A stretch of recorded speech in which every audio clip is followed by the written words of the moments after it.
Nah,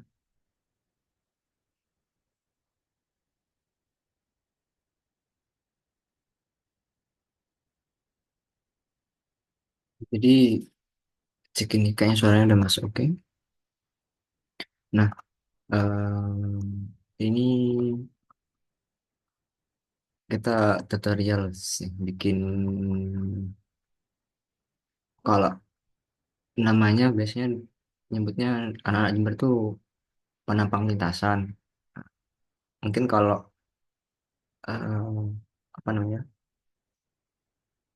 sebutannya lebih baik itu profil ketinggian atau elevation profile.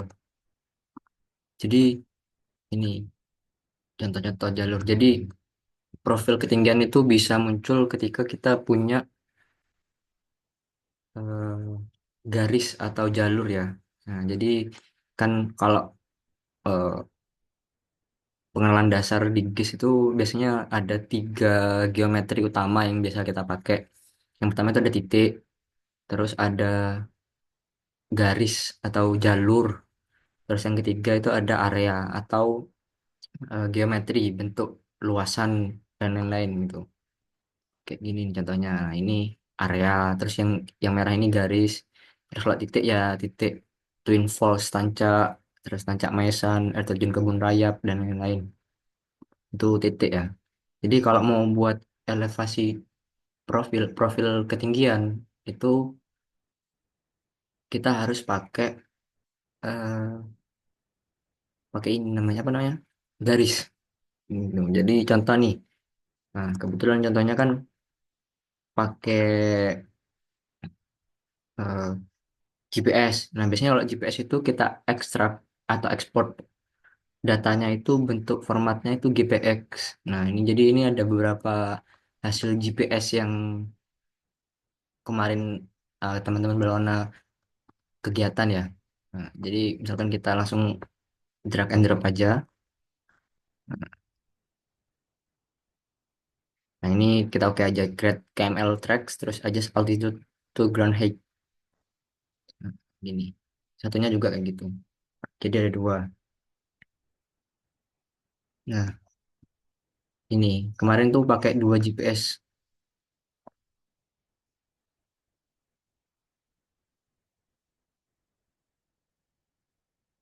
Ini saya matiin dulu untuk yang merah-merah ini nanti aja. Jadi kalau di GPS itu biasanya tracknya kayak gini munculnya ya. Nah, akhirnya biasanya di GPS itu ngerekam jalur kita berangkat, balik, atau lintas itu bisa. Nah, kalau untuk memunculkan elevasinya mudah sekali. Kita tinggal data ini. Nah, ini kan data temporary. Jadi nanti kalau misalkan Google Earth yang ditutup, ini nanti hilang. Lebih baik kalau misalkan mau di save itu taruh di sini aja. Dari ada my place sama temporary, dua dua direktori utama. Taruh sini aja. Nah, ketika sudah kita buka ini ya. Terus kita langsung ke jalurnya. Tinggal klik kanan aja, terus tinggal show elevation profile. Nah, sini sudah ada. Nah, ini yang biru ini kalau kalau nge-record pakai GPS biasanya ada jam-jamnya juga. Jadi kecepatan. Jadi eh, kita bisa tahu kecepatan kita ketika melakukan ini pendakian atau apalah terserah ya. Ini kayak ini contohnya nih 30 kilometer per jam karena ini waktu itu saya naik ojek ya. Terus ke sini semakin nanjak jalurnya juga kecepatannya semakin berkurang. Jadi 7,2 kilometer per jam, terus 17 kilometer per jam. Ya, karena bisa dilihat di sini juga ini datar. Nah, otomatis kecepatannya akan bertambah. Hmm, ini juga nih. Ini jalurnya masih enak ya. Jadi kecepatannya itu kebetulan kan jalur ojek ini. Yang di sini ini jalur ojek, jalur makadam apa aspal lu. Di Argopuro itu aspal. Hmm, itu bisa kita record. Jadi kecepatannya bisa kita ukur rata-ratanya lah. Berapa rata-rata dari grafik ini. Nah, kalau untuk elevasinya itu yang warna merah ini. Nih, set, yang warna merah. Kita mau tahu elevasinya dari base camp Baderan ini, Argopuro ya, sampai ke Kosma TR1 yang sini. Nah, ini. Jadi kita di sini punya data. Hmm, ya, sorry, sorry. Kita punya data itu untuk jaraknya 7 kilo, terus elevasi naik turunnya itu naiknya itu 994 meter, terus turunnya itu 48 meter, terus kemiringannya itu 26%, rata-rata kemiringan lerengnya itu 13,persen, 8%, terus waktunya 24 menit. Karena kita naik motor kan ya. Nah, gitu gitu aja. Itu untuk lihatnya. Terus ya ini untuk data GPS. Jadi eh, otomatis ada data-data kecepatan. Jadi kita bisa mengukur waktunya buat estimasi waktu di next pendakian lagi. Tuh. Nah, tinggal gini aja. Kita mau cek kalau misalkan keseluruhan, kita tinggal blok klik kiri sampai selesai atau sampai titik terakhir kita berhenti ya. Hmm. Nah, jadi total jaraknya itu 15 kilo. Ini elevasi gainnya, terus max slope-nya, average slope-nya, waktunya 2 jam setengah. Itu naik ojek, naik motor gitu. Nyampe di alun-alun besar aja di Argopuro pas kebakaran ini. Ya, salah satu contoh. Nah, asesmen kebakaran kemarin yang anak-anak berwarna lakukan. Contoh ya ini ya. Tuh. Nah, itu. Nah, kalau misalkan kita mau kita ya ini sorry sorry. Ini untuk nentuin munculkan elevasi profilnya, profil ketinggiannya gitu. Jadi kan ini yang dimaksud ya. Jadi di awal gitu kita berangkat dari 765 meter mdpl, terus kita sampai di alun-alun besar itu di 2300 yang ini nih, di atas ini ya. 2300. Jaraknya 15 kilo. Nah, gitu. Terus ini balik lagi. Dari Baderan naik sampai di alun-alun besar kita turun lagi. Nah, kurang lebih kan sama ya. Apa bentuknya itu? Ya, karena kita lewat jalur yang sama bolak-balik gitu. Itu sih speednya. Apa? Profil ketinggiannya gampang. Kita juga bisa lihat dari sini ke sini itu berapa kilo. 13 kilo ternyata. Dari sini ke sini itu berapa? 7,85. Terus elevasinya berapa? Dari sini ke sini itu ternyata naiknya 246 meter. Gitu aja. Kalau dari base camp ke alun-alun besar itu elevasinya 1826. Jadi dari base camp sini ke sini tuh eh, perubahan ketinggiannya itu 1826 meter mdpl. Ya. Nah, itu juga kalau misalkan kita mau gambar jalur di sini, mau gambar jalur kayak yang kasusmu di Gunung Raung, nah,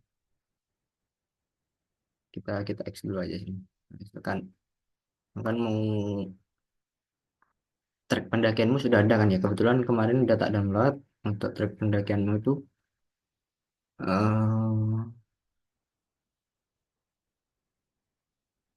yang ini kayaknya. Nah, ini yang kamu kirim kemarin download yang tak udah tak ubah. Terus ini yang sudah tak eh, apa namanya? Cleaning data kemarin itu. Oh ternyata bukan juga.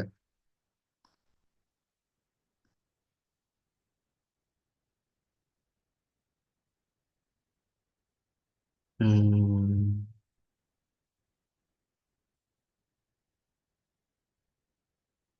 oh sorry sorry sorry. Bukan di sini datanya. ada di download, terus di folder 3. Nah ini jalur raung. Hmm. Atau kita ke lokasi tempat pendakian.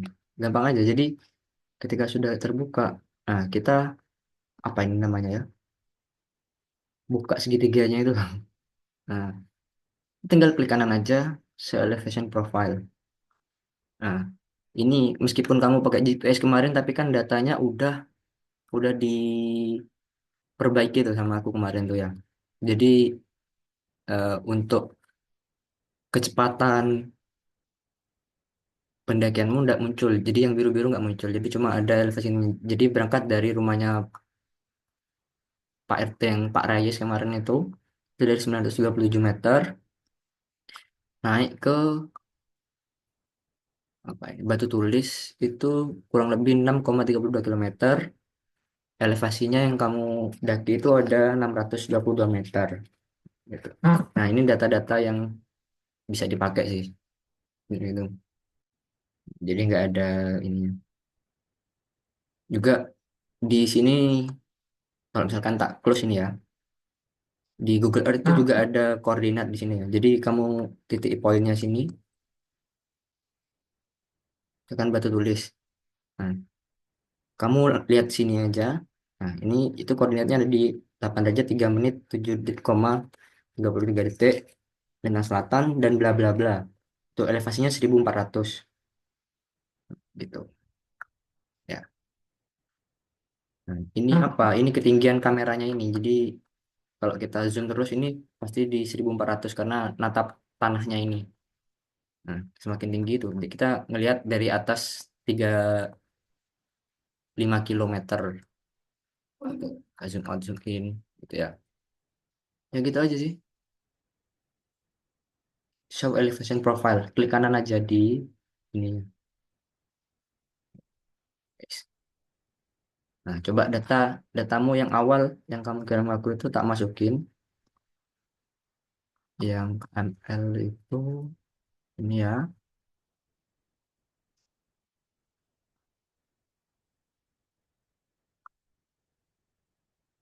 Kita buka tracksnya.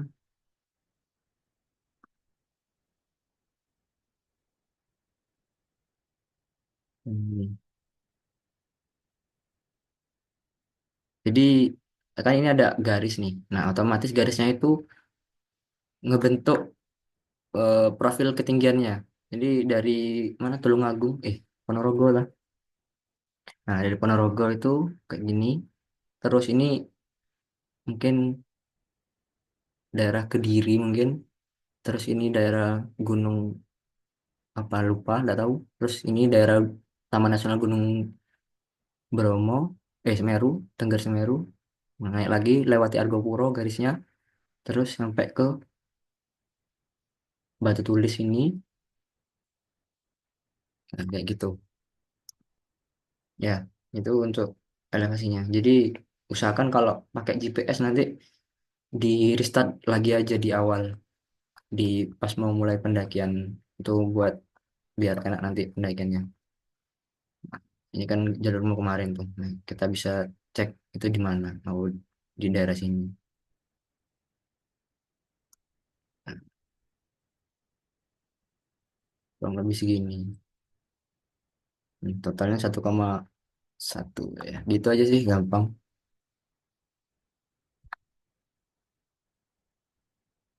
Ya, itu aja. Oh ya, cuma ngasih tahu lagi ya apa informasi kalau misalkan eh, visualisasi sebenarnya di Google Earth ini enak aja, gampang. Ya, cuma kalau misalkan disuruh pakai QGIS, QGIS itu enaknya bisa ngedit-ngedit. Jadi jalurnya mau dibenerin, terus mau nambah koordinat, nambah ketinggian di data atribut tabelnya itu bisa di Google Earth ini dibatasi sih fitur itunya. Jadi kalau visualisasinya bisa di QGIS, cuma kayak kemarin itu agak ribet ya. Nah, kalau di Google Earth, yang penting format filenya itu KML kalau mau diimport atau GPX. Nah, kalau data GPX itu kayak gini biasanya gambarnya. Jadi di data GPX itu bisa tahu kecepatannya rata-rata. Kalau misalkan datanya KML terus SHP itu biasanya cuma elevasi ketinggiannya aja gitu. Itu sih.